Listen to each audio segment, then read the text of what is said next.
कोरियामा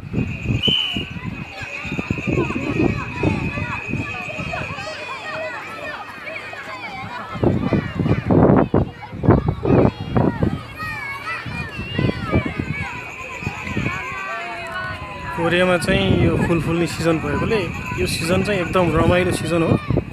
त्यही भएकोले सबैजना यहाँ स्कुलका बच्चाहरू सबैजना यहाँ घुम्न आएका छन्।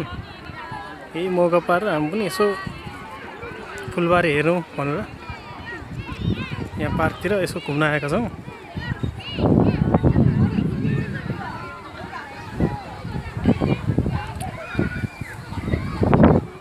कोरियामा चाहिँ एकदम सजाउका साथ फुलहरू फुलाउने यहाँ राम्रो व्यवस्था रहेछ।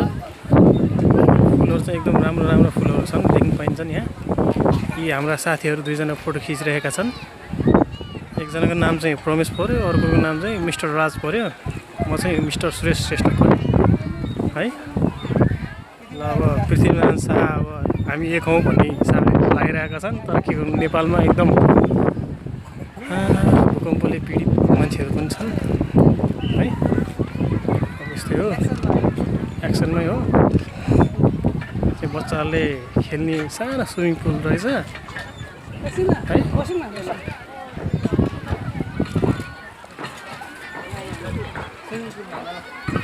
सानो स्विमिङ पुल रहेछ।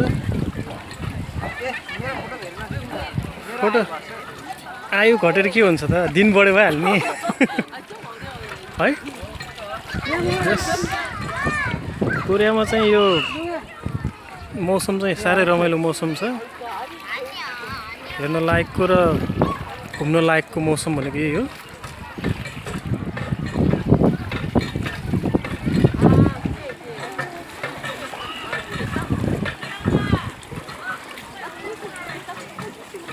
यो पानीले चल्ने एउटा सानो मेसिन बच्चालाई खेल्नेको हिसाबले राखेछ।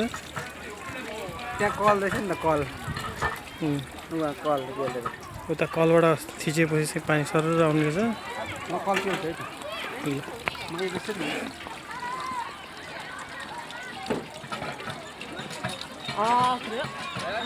यताबाट पानी सरर आउँदो रहेछ।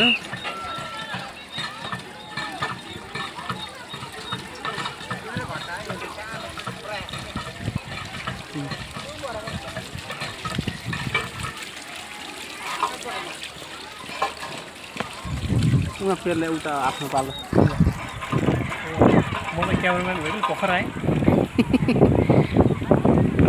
लुगा कहाँ पुग्यो? लुगा एक्लै सेल्फी हान्दैछ उतातिर। ओहो, पानी निकाल्ने ठाउँ रहेछ उल्टो। उता घुमायो भने चाहिँ यता आउँछ।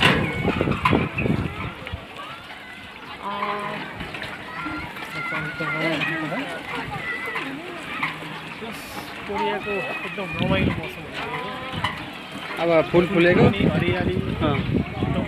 फुल भनेको र जताततै के हो यो यार, म त छक्क पर्छु। स्विमिङ पुल हो यो, तर बेबीको लागि मात्रै हो क्या। हामी चाहिँ अलिक ठुलो खालको बेबी पऱ्यौँ। कोकोरस इरके यहाँकी मूल नाव छ। पाली गर त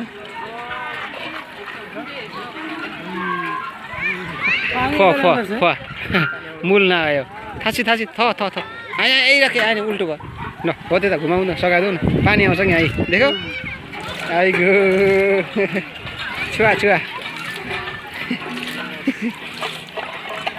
पानी तार्ने सिस्टम है। अब हाम्रो यिनीहरू यसै गर्नुपर्छ लुगा पासा यो गरेर फिट गर्ने, अनि पानी घुमाइ गर्ने। पानी आउँछ तुर आउँदो रहेछ। यहाँदेखि भाग्दो रहेछ उता गएर।